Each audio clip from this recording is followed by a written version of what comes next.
નમસ્કાર દર્શક મિત્રો, આપ નિહાળી રહ્યા છો N24 ગુજરાતી।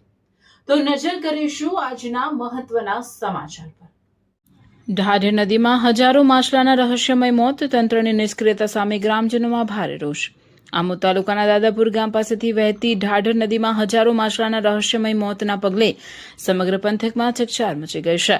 ઘટનાના 2 દિવસ વીતી ગયા હોવા છતાં જવાબદાર વિભાગના અધિકારીઓ ઘટના સ્થળે ન પહોંચતા સ્થાનિકોમાં વહીવટીતંત્ર સામે ભારે આક્રોશ જોવા મળી રહ્યો છે।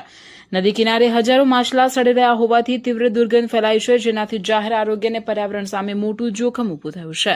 ખેતી અને પશુ પક્ષીઓ માટે જીવનદાયી એવી આ નદીમાં મોટી સંખ્યામાં મગરો પણ વસવાટ કરે છે, જે ઘટના બાદ દેખાતા બંધ થતા ચિંતા વધી છે। નદીમાં કોઈ ઔદ્યોગિક એકમ દ્વારા ઝેરી કેમિકલ કે પ્રદૂષિત પાણી છોડાયું હોવાની સ્થાનિકોને પ્રબળ આશંકા છે।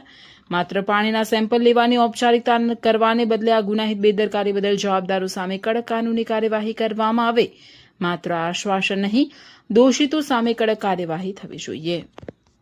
સરપંચ, આજે જૂના દાદાપુર ગામની અંદર હજારો માછલીઓ વહેતી થઈ છે અને તેમના મૃત્યુ જાય છે, તે બાબતને લઈ આ અવારનવાર કેમિકલયુક્ત પાણી છોડવાના કારણે હજારો કરોડો લાખો, હું તો કે મિલિયનની અંદર હશે મચ્છી મરી જાય છે, એટલી મચ્છી જાય છે।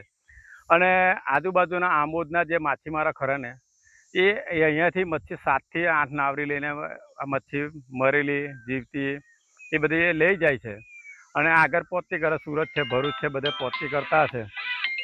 એ મચ્છી કેમિકલયુક્ત મચ્છી ખાવાના કારણે લોકોને ઘણા રોગ થવાની સંભાવના છે। કેન્સરના જેવા રોગો થાય, એસિડિટી જેવા રોગો થાય, ઘણા બધા રોગો થવાની સંભાવના છે।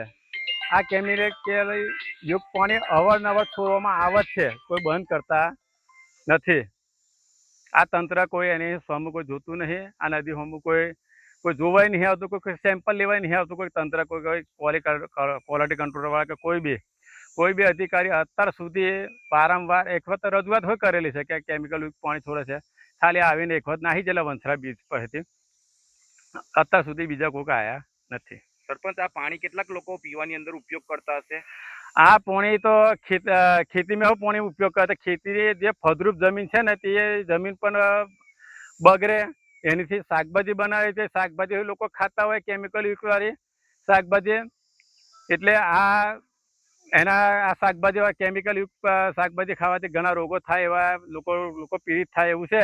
એના કારણે હું આજે નદી કિનારે જોવા આવ્યો કે કેટલું કેમિકલયુક્ત, મને ગામ લોકોએ કીધું કે બહુ મચ્છી મરી જાય, કાલ તો આખી નદી ભરાઈ જતી। એના કારણે ખરેખર આજે તમે તમારી નજર સામે દેખશો કે મચ્છી જાય છે 5 કિલો 10 કિલો નંગ મરેલા, આવા હજારો જીવ મરી ગયા હશે। બીજી કઈ કઈ જાતિઓ અહીંયા આગળ આ પાણી પીવા આવે છે? જાતિ તો વાંદરા છે, મોર છે, બધા જ પક્ષીઓ છે, અને એમાં એ હોય અમને નહીં દેખાતા। આ મગરો તો અહીંયાથી આ સ્થિતિ પર અમે ઊભા રહ્યા હતા, અહીંયા ઊભું ના રહેવા, તરત મગર આવીને આપણે ખેંચી જાય એવી સંભાવના હતી, પણ અમને તમે આ જોઈ શકો કે એક પણ મગર દેખાતો નથી। ને આ મચ્છી તમે તરફથી લાઈવ જોઈ શકો છો તમે નદીની અંદર કે હજુ તો કેટલી મચ્છી મરી જશે હજુ આ તંત્ર ધ્યાન નહીં આપે તો।